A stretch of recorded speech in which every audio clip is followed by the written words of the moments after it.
오늘 에스겔서 18장 1절에서부터 20절까지의 말씀을 함께 읽었습니다.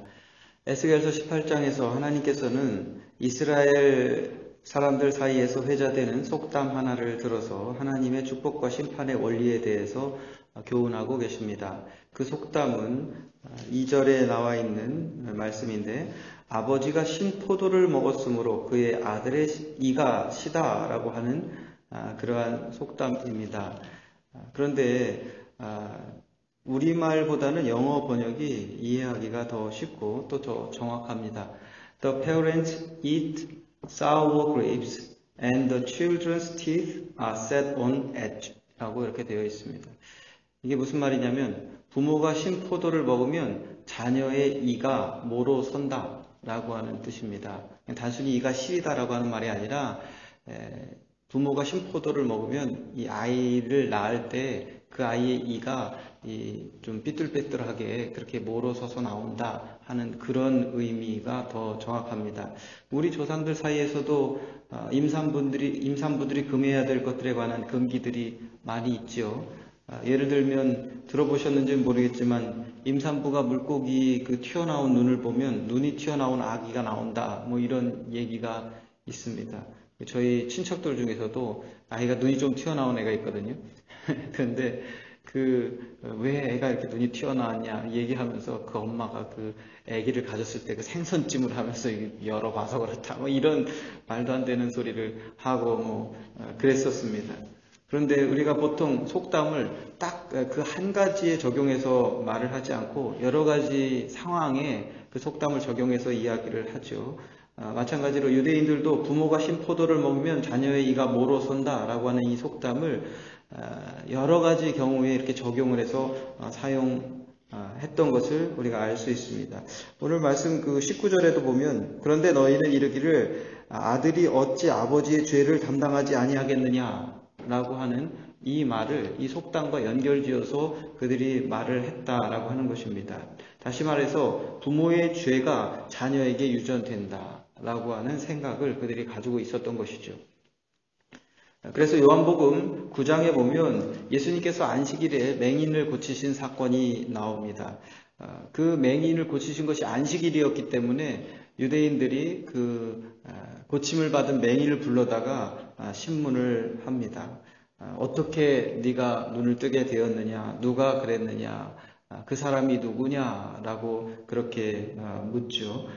그럴 때에 그 맹인이 이 사람이, 즉 그 예수가 하나님께로부터 오지 아니하였으면 아무 일도 하지 못하였으리다 라고 그렇게 대답을 합니다. 예수님이 하나님께로부터 온 자라고 대답을 하니까 그 유대인들이 그 맹인을 꾸짖으면서 네가 온전히 죄 가운데에서 나서 우리를 가르치느냐 라고 그렇게 꾸짖고 내쫓았던 것이죠. 그러니까 유대인들은 장애인들이 태어날 때 아이들이 장애로 태어나는 것은 그 부모의 죄 때문이다 라고 그렇게 생각했던 것입니다.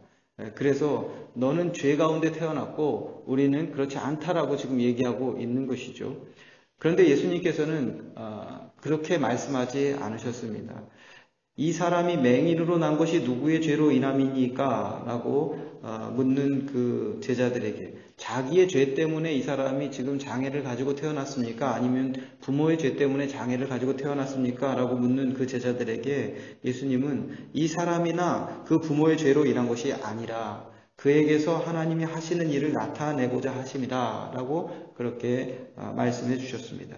한마디로 아담으로부터 내려오는 인류의 원죄는 온 인류 가운데 유전이 되지만, 모든 태어나는 사람은 원죄를 가지고 태어나지만 개인적으로 지은 자범죄는 유전되지 않는다라고 하는 것입니다. 아버지가 죄를 졌다고 해서 그 아들이 죄가 있는 것이 아니라고 하는 것이죠. 또 아들이 죄가 있다고 해서 또 그 아버지가 죄를 담당해야 되는 것도 아니다라고 그렇게 말씀하고 있는 것입니다.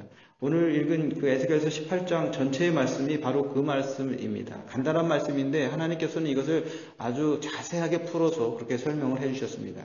9절에서 하나님께서는 내 율례를 따르며 내 규례를 지켜 진실하게 행할진대 그는 의인이니 반드시 살리라 라고 그렇게 말씀하셨습니다. 그런데 그 다음 10절 이하에서는 가령 그가, 그 의인이 아들을 낳았는데 그 아들이 이 모든 선은 하나도 행하지 아니하고, 아버지가 그렇게 선하게 의롭게 살았는데 그 아버지가 선한 삶을 산 대로 행하지 않고 이 죄악을 범하면, 죄를 지으면 비록 그 아버지가 의인이라 할지라도 죄를 범한 그 아들은 반드시 죽을 것이다 라고 그렇게 말씀하십니다. 그리고 또 다시 14절 이하에서 그 죄를 범한 아들이 또 아들을 낳았는데, 이제 그 의인의 손자가 되는 것이죠. 또 아들을 낳았는데 그 아들이 아버지의 행한 죄를 보고 두려워하여 그대로 행하지 않고 하나님의 말씀에 순종하는 삶을 살면 그는 반드시 살리라 라고 말씀하고 계십니다. 그리고 나서 20절과 또 30절에서 각각 의인의 공의도 자기에게로 돌아가고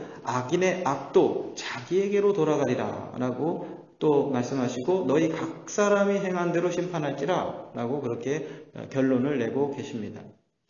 결론적으로 말해서 구원과 심판의 문제에 있어서 그것이 선이든지 악이든지 사람은 부모, 자녀와 상관없이 각자 자기가 행한 대로 구원이든 심판이든 받게 될 것이고, 부모가 자녀를 대신할 수 없고 자녀가 부모를 대신할 수 없다라고 하는 뜻입니다. 그래서 옛날에 저도 어렸을 때 이렇게 부흥회 가보면 부흥 강사들이 하는 그런 단골 멘트들이 있어요.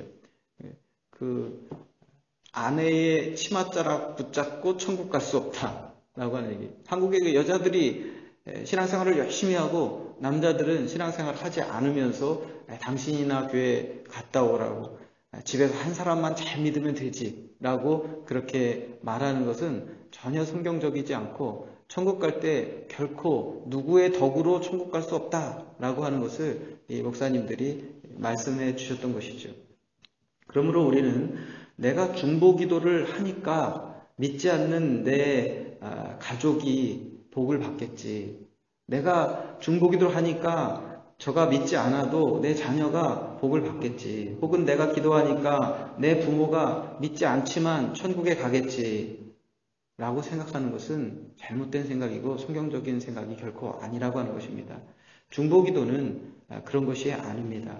중보기도는 그들의 생각과 마음이 변화되어서 그들 스스로 하나님을 믿으며 그들 스스로 하나님의 말씀에 순종하는 삶을 삶으로 말미암아 구원함을 받고 하나님의 복을 누리는 삶을 살기를 구하는 기도이지, 내가 그들을 대신해서 신앙생활을 하고 내가 그들을 대신해서 기도를 해서 그들이 믿지 않음에도 불구하고 구원을 받고, 내가 그들을 대신해서 기도해서 그들은 생각도 없는데 축복을 받고, 이런 것이 아니라고 하는 것입니다. 오늘도 우리는 가족들과 이웃들을 위해서 중보기도 할 것입니다. 그러나 단지 그들이 세상적인 성공과 축복을 받게 해달라고, 혹은 질병의 치유를 위해서만 기도하는 것이 아니라, 치유도 마찬가지죠. 우리가 어떤 사람의 치유를 위해서 기도할 때 단순히 그 사람의 병을 고치는 것이 목적이 아니라는 것을 알아야 됩니다. 이런 얘기도 있죠. 어떤 그 장애인이 있었습니다. 그 장애인을 불쌍히 여기는 이 한 목사와 또 사회복지사가 서로 이제 만나서 이야기를 해서 어떻게 하면 이 사람을 고쳐줄 수 있을까? 이 목사님은 열심히 기도하고 그러면서 상의하면서 이 재단의 도움을 받아서 그 병을 고쳤습니다. 그래서 이제 장애가 없어졌어요. 나중에 그 목사님이 이 사회복지사를 만나서 그 사람 지금 어떻게 되었습니까? 라고 물으니까 그 사람이 지금 감옥에 가 있습니다. 그러더래요. 장애가 있었을 때는 장애가 있으니까 이 어떤 특정한 범죄를 짓지 않았었는데 몸이 건강해지고 또 이렇게 먹고 살다 보니까 세상에 빠져서 그렇게 나쁜 길로 가게 되어서 결국에는 감옥에 가게 됐다라고 이야기를 하는 거예요. 이게 무슨 예화냐면 몸만 고친다고 해서 그것이 전부가 아니라고 하는 것입니다. 정말 중요했던 것은 그 사람의 생각과 마음과 또 영혼이었던 것인데 사람들은 몸만 생각한다는 것입니다. 혹은 마음만 생각한다는 것이죠. 그들의 영혼은 생각하지 않는 경우가 많이 있다라고 하는 것입니다.